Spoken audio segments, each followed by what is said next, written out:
Well, December 16th. This is these will be my donations for St. John the Baptist School for December 17th. Yes, and tomorrow, that's Christmas hat day for the kids, I guess. Now here is a fossil, seashell, and Devonian material, 10 cans each, from December 15th. That was found in Paradise Zone.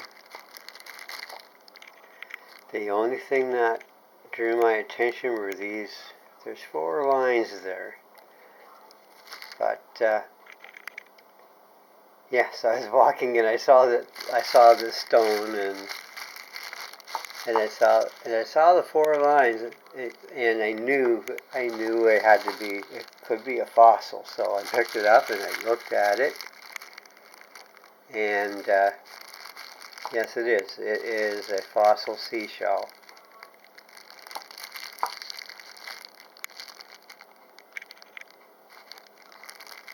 Yeah, in the brighter light, the details of the shell, the edge of the shell, are right on the very edge, because it goes from here all the way up to here.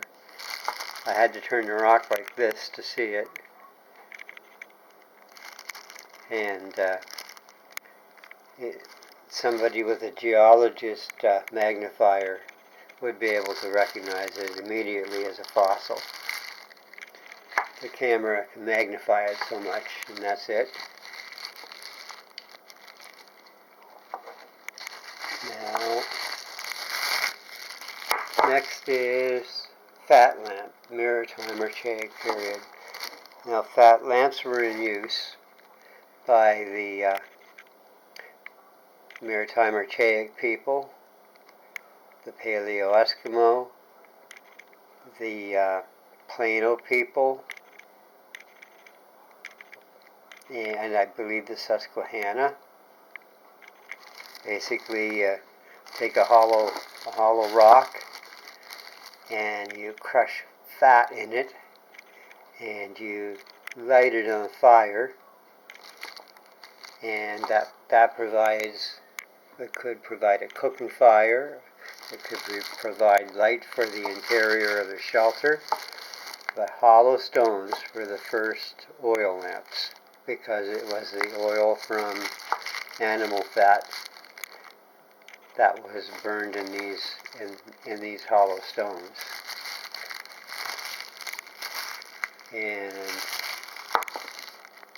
I don't know how old this stone is, but I take it's a few thousand years old, and I've only had flame in this twice since I found it. But before I found it, it came straight out of the mist of time from a period when people actually burned fat in it. That was quite a nice find. Now here is a ship's nail. They call them cut nails because they were cut from sheets of iron.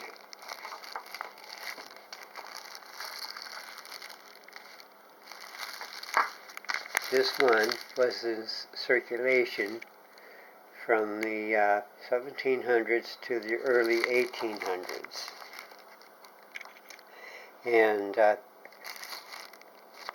this was well before Canada became a nation, and well before the 1866-1868 Civil War in the U.S. And now in the 1830s Seminole villages, many of these nails were found.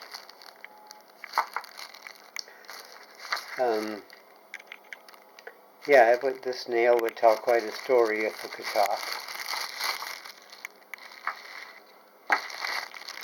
Now here is a pipe stem, A fired white clay pipe, or the remains of a tobacco pipe, I should say.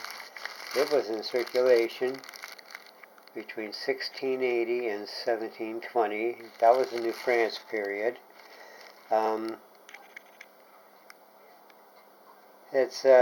That's when Britain and France were battling for control of North America.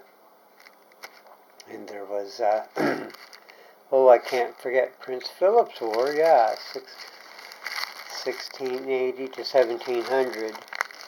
Prince Philip tried to unite, the Wampanoags tried to unite the tribes against the colonists. So there was a big war, and unfortunately,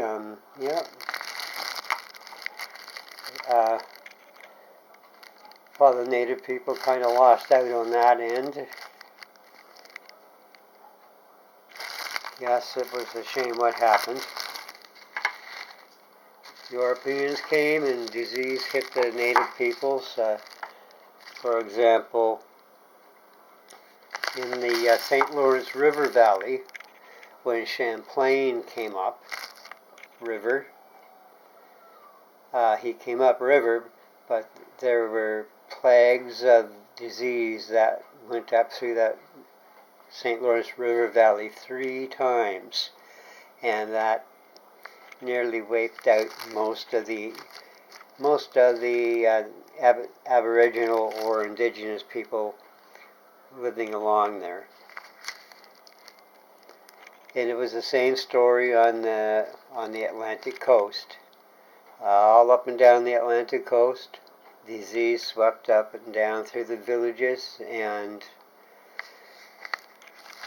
sailors of the time who once saw large villages of people only saw ghost towns when they returned. But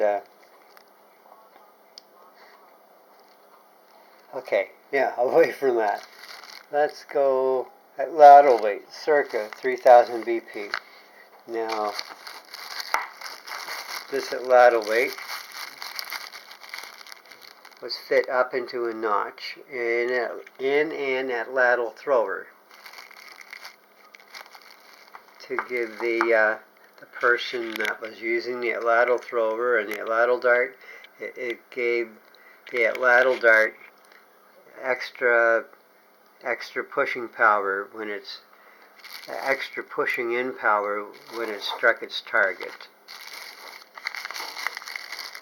And a lot of atlatl weights had wings, and some of them were hollow, and then there were other types of atlatl weights that fit on the back of the atlatl thrower, and there were types of atlatl weights like this that fit up into notches on the underside of the atlatl thrower. And that was in circulation right up until around 3000 BP.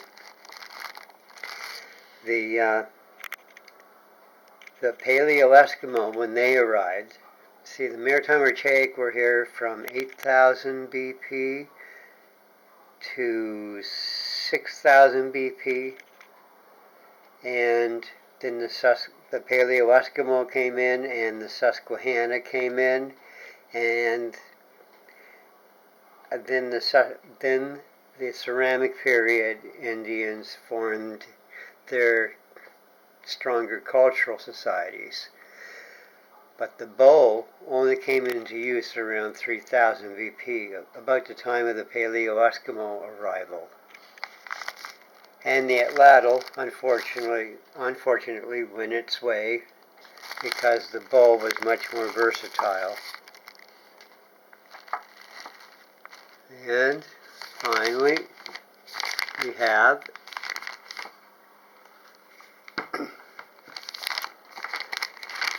another fossil. Now this here, I'm going to let the camera, hold the camera still and let it focus. There. Okay. This here is a Ligonopterus sweet fern fossil from the Carboniferous Permian period. Now this stone is actually full of sweet fern stems. Those are eroded sweet fern stem fossils. And there's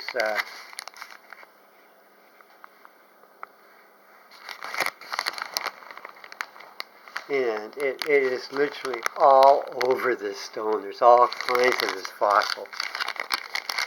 It's, I think, in the 300 million year old range. But I think that was the time, the Permian period, yeah, the time of the dinosaurs, yeah.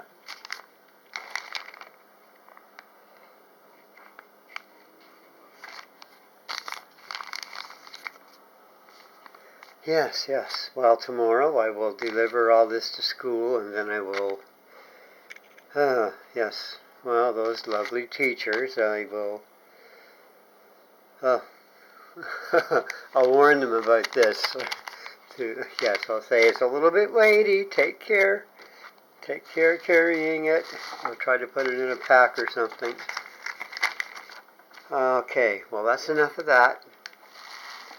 I will finish off this video and upload it and then work on Moonlight. Yes, I have to finish that. I have to finish volume 2 off, and then I can start volume 3. I will see you on